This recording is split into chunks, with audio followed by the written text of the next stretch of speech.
All right. Okay. Let's see what we can do here. I've got a few minutes and I wanted to make sure that I get this video out to you guys. I got some really cool stuff to talk to you about, and so I'm going to try to package it up as tight as I can. We'll see if I can succeed, because sometimes these things can go on quite a bit.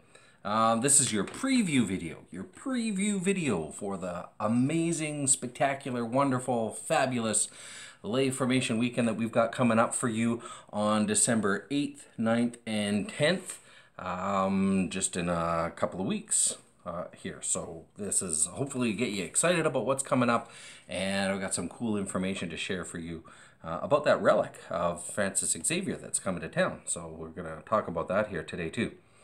Let's jump right into the weekend. December the 9th, we have got 3 presenters coming to talk to you guys in the morning. For year 1, you've got Father Ron Andre, who is head of our Archdiocesan Liturgy Commission, and you can guess what he'll be talking to you about. Liturgies. Now, when we talk liturgy, what we're talking about are the ways that we celebrate as a community. Okay, so he's going to outline how we do that and what the different approaches to liturgy are in our church, and why we do the things we do the way we do them. So I think you'll find that quite opening and refreshing for you. For our year 2 candidates, we've got Miles Myers coming out to talk to you about the Strengths Finders reports. Now, at this point in time, you should have completed your Strengths Finders test online and gotten your report, okay? If you don't have that done now, you're going to want to do that right away. Remember, there's a website that you go to. The books that you were given have a little code in them. You enter that code. It's a unique code. Only you can use it. And then you fill out the test, and it will generate a report for you. Here's one thing that I would like. Once you guys have done your tests, once you've done your tests and done your report, just take your initial summary. You'll get a summary of strengths, and I think there's 5 of them there. And so send me your 5 strengths when you've done the report. If you've done it already, send those to me right away. If you haven't, as soon as you do, send those in to me. I'd like to kind of keep a list of those, add that to your file, okay?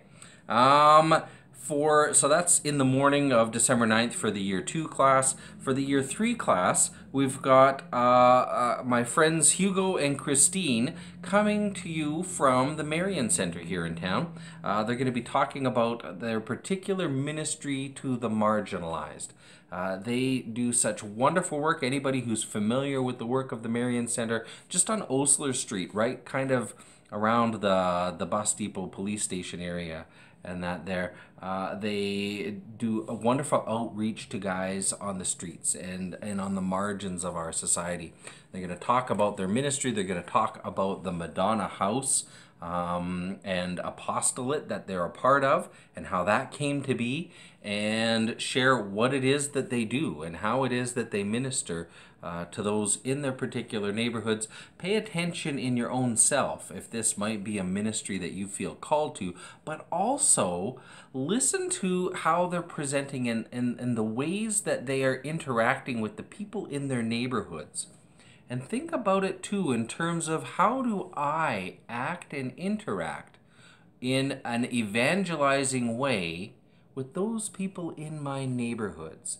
I think that you'll be quite surprised at the different ways we can think about evangelization in our church. And so I'm looking forward to that for you, all right? The rest of December the 9th, the afternoon and the evening, is taken up for all of you into a single set of sessions with our own Archbishop Donald Bolin.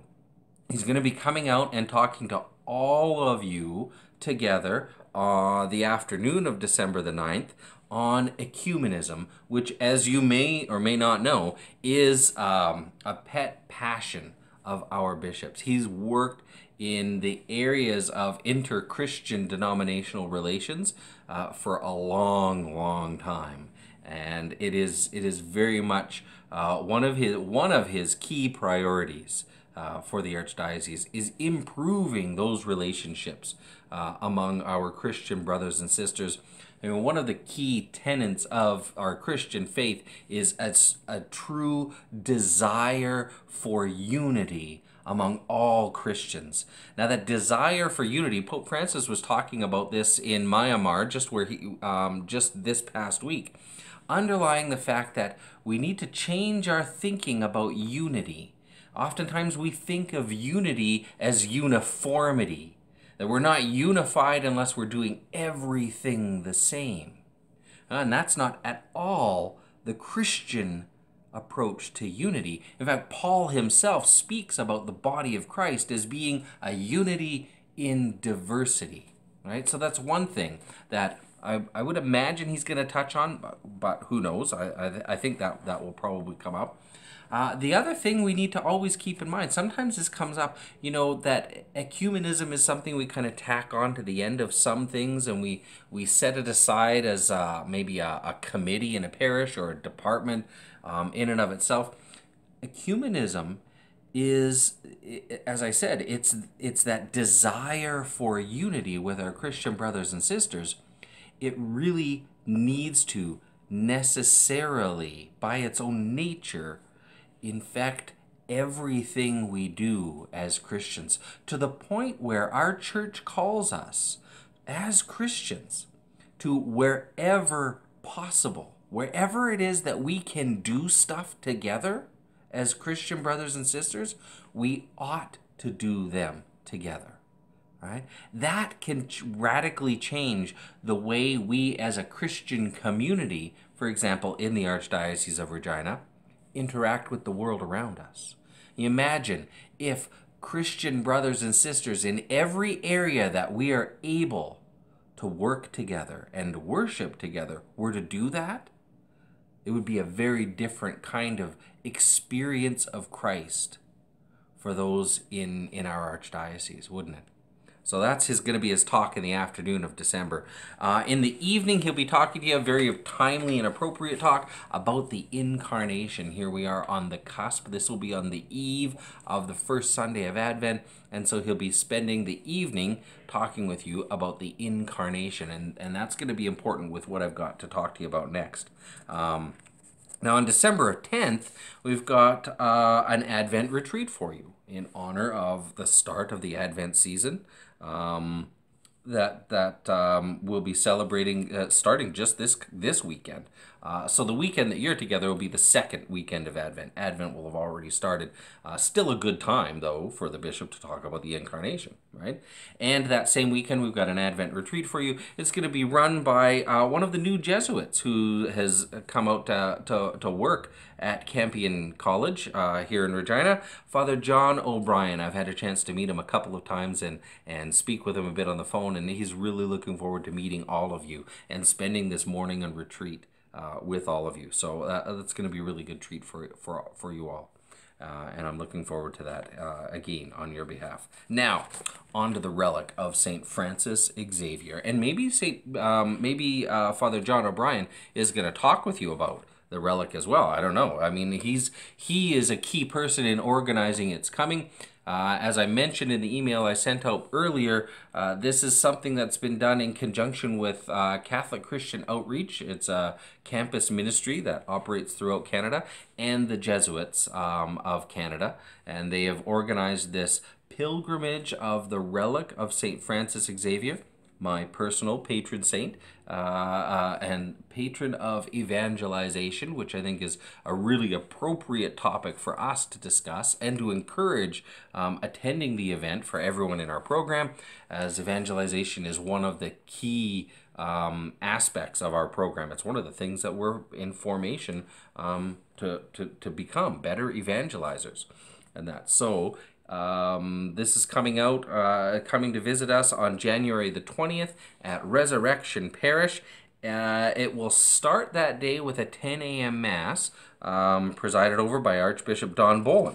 And then after the Mass, there's going to be the bulk of the day taken up with opportunities to privately venerate, publicly venerate the relic of St. Francis Xavier. Now, what the relic that's coming out is not his whole body, it's his arm.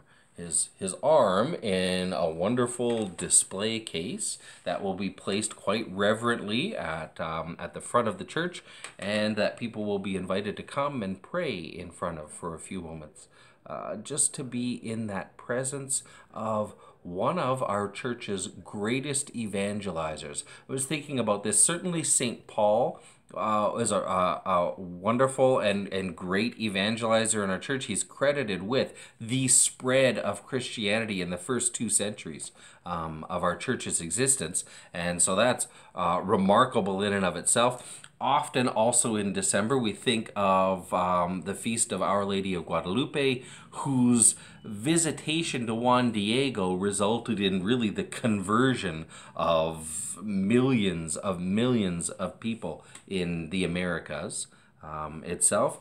And among those, I would place St. Francis Xavier, who is credited just with baptizing alone over 100,000 Christians welcoming into the church.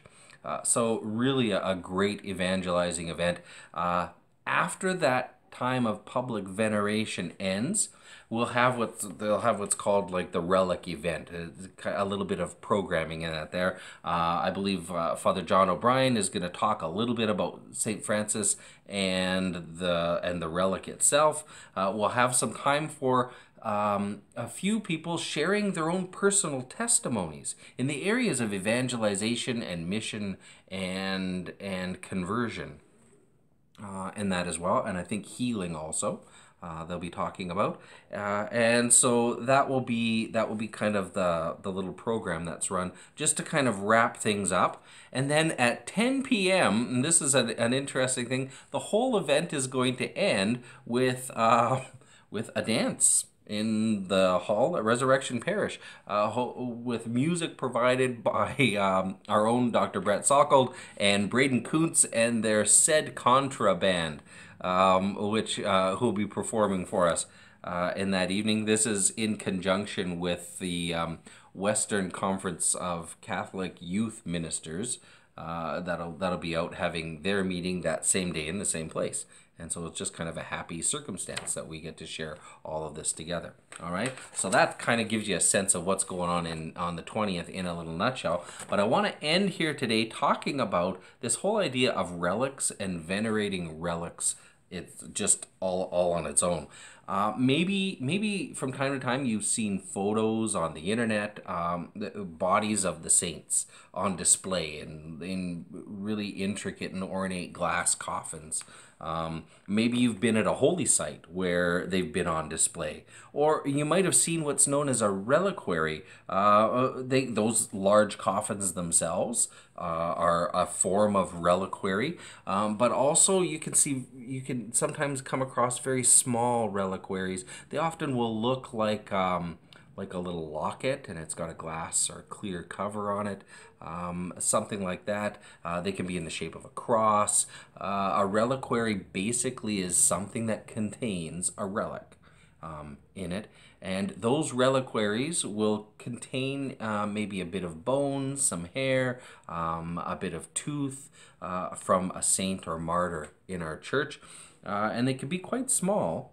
Some churches even have similar bits of hair and bone and teeth embedded in their altars. And you'll see that, and they'll maybe have like a little label or someplace in the church archives. They'll have some documentation on which saint it is that's there. All of this can seem kind of weird to us. It can certainly seem weird to our friends and family, certainly can seem weird to our Protestant brothers and sisters, and even kind of creepy for us. I mean, if we're honest, you hear that the arm of St. Francis Xavier is coming, that's kind of strange. And you could even ask the question, do we want to seem that strange to people? That, we're bringing this arm in a case and people are going to kneel before and say a prayer, and that. And so we could ask, like, what's up with all this weird stuff? Being Catholic, it's kind of a weird faith sometimes, isn't it? There's a few reasons behind why this kind of tradition started, and we could go into the history of persecution and in the early church and Christians celebrating Mass over the tombs of the martyrs and how that becomes tradition and habit kind of in worship. But there's actually a bigger component to this. There's an underlying principle in this that really helps open up and enlighten why it is that we would go so far as to venerate the bodies and parts of bodies of certain men and women in our church. All right, and it all kind of goes down to the talk that Bishop Don is going to be giving you on the Saturday evening that he's with you. It all boils down to the incarnation, right? The incarnation, the idea that the immaterial, the eternal, the divine creator of our whole universe has become flesh, radically changed everything. Changed things in ways that we don't always think about right away. And most significant for Christians, and really the whole world, is the divine assurance in this act of God becoming flesh, living with us in the world as a flesh and blood human being. That matter matters. The stuff of creation matters. Now, why is this such a radical shift? And you have to think about what the mindset was of the culture at the time. And I would argue, too, we have this same mindset in a lot of ways. So just kind of think about this for a minute.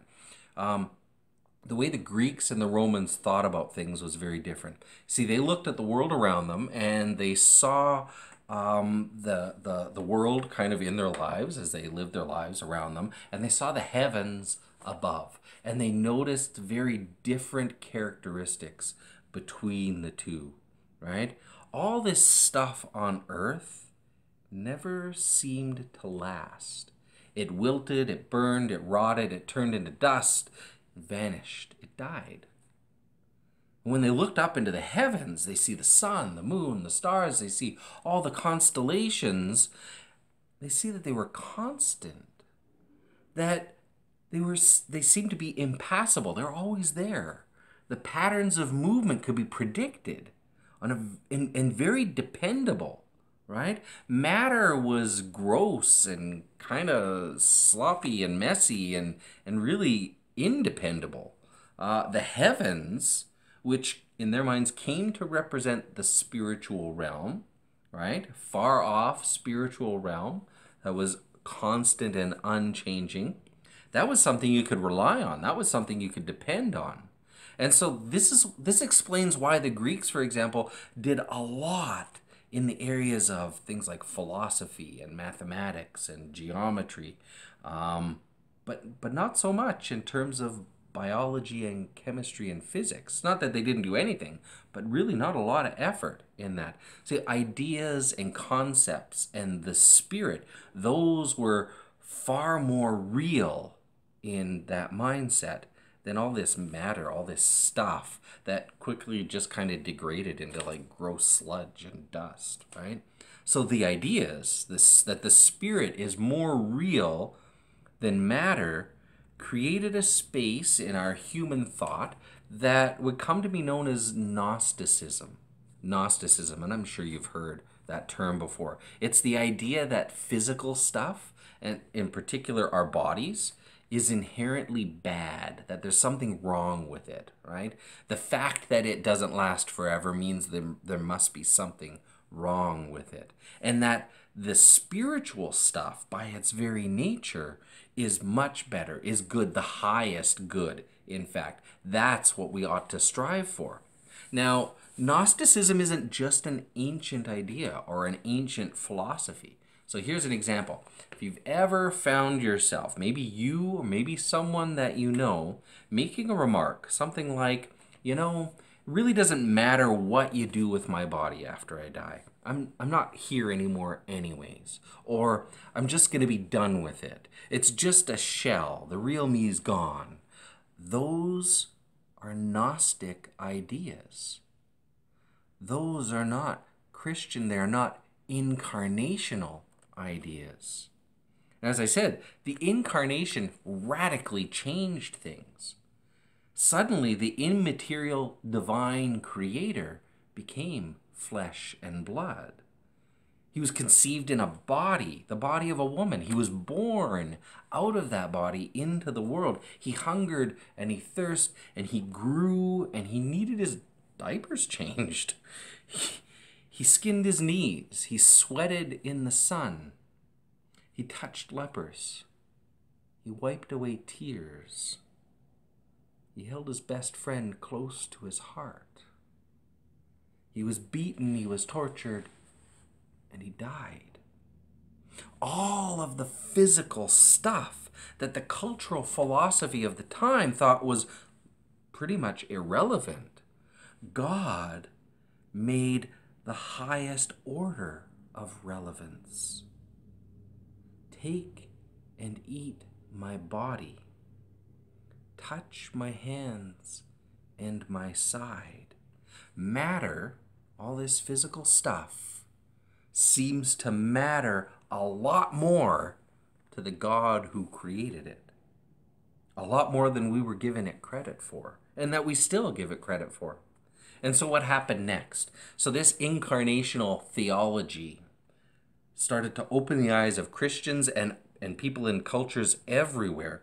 And it's no accident that after Christ's death and resurrection, we see this explosion in the natural sciences. This veritable explosion of activity in things like biology and chemistry and physics. If God thought this world was good enough to live in, then there must be something to it. And our human hearts were driven to try to understand what it was about this world that God loved so much. And what we started to see was, unlike what we thought it was, that created reality really made not a whole lot of sense. And the spiritual world made way more sense. Started to see that there was actually a lot of reasonableness within the matter of creation. So, but what does all this have to do with relics, right? So let's go back to our ideas about bodies and death. We'll look at this idea of my body's just a shell when I die. It's not really me. So the problem with this, if our bodies matter as much as God says that they do, then who we are isn't determined just by our immaterial thoughts and feelings and ideas about ourselves. Our bodies, I mean, the stuff that we do with them, matters just as much when it comes to determining who we are and being who we are. Our matter, our souls, and our souls are interrelated, and we would say inseparably related. Our bodies aren't just a container for our soul, a vessel for our spirit that's just waiting to be released. That's a very Gnostic idea, that the soul is imprisoned in the body. Our soul is embodied. Our physical bodies are the physical manifestation of our souls, of our identities. That's why we believe specifically in the resurrection of our bodies. The kind of creatures we are requires bodies. In the same way that the kind of creature a fish is requires water, the kind of things that our souls are requires bodies. Without it, we aren't completely who we are. And so our bodies and what we do with them, alive or dead, is hugely important. And the bodies of the martyrs and the saints, those men and women who showed us explicitly what Christ in the flesh looks like in their own flesh, have been seen through the ages to be worthy of profound respect and veneration. And yeah, it's true, we can pray with the saints anytime, any place that we are. But being human, and this comes even to our sacramental theology, we know that the physical stuff we do, even in prayer, makes a big difference. Because the Incarnation tells us matter matters. The physical stuff matters. And so, I can pray to the saints, and I pray for St. Francis Xavier's intercessions quite often in my life. As I said, he's a patron of mine. And so I pray for his intercession quite often. But the opportunity to be in the physical presence of the body of the man who radically transformed our world through his evangelizing efforts, there's something different about that kind of prayer. That physical space and physical proximity makes a difference. And so it might be weird, it is kind of weirdly, uniquely human to recognize that everything about being human, but our bodies and our spirits, matters. It's who we are. And I love being part of a Catholic Church that recognizes the reality of being this amphibious kind of spiritual / physical creature. Venerating the relics helps me to understand that and appreciate that in a deeper way. And so what can you do next? And I included this in the email that I sent out to you. Stop and put that date on your calendar. January 20th, 10 a.m. is the Mass. The rest of the program will take place in the evening around 7 o'clock. Do it now, all right? Pray for the event's success. We would love to have that intercessory prayer for the event's success. And maybe you're already praying the novena that I sent out to you leading up to St. Francis Xavier's feast day this coming December 3rd from when I'm taping this. So by the time you get this, his feast day probably will already have passed, but hopefully you've been praying in that form, and yet you'll continue to pray. And here's another one. Start prayerfully asking God who in your life you could invite to this event. It's an evangelizing event. It could be an interesting exposure to friends and family about some kind of unique aspects of our Catholic faith. And so ask God to place his hand on your heart and to show you who it is that you might invite to this event. And then keep watching our Facebook feeds for the Archdiocese of Regina and your email inbox for more details as they come up. All right? Simple, easy peasy. As always, I'm so grateful to be able to have these weekends with all of you. It is a deep and humbling honor to share this formation experience with you always. I pray for you continuously throughout the month, and I ask that you continue to pray for me. Until we see you again, goodbye and God bless.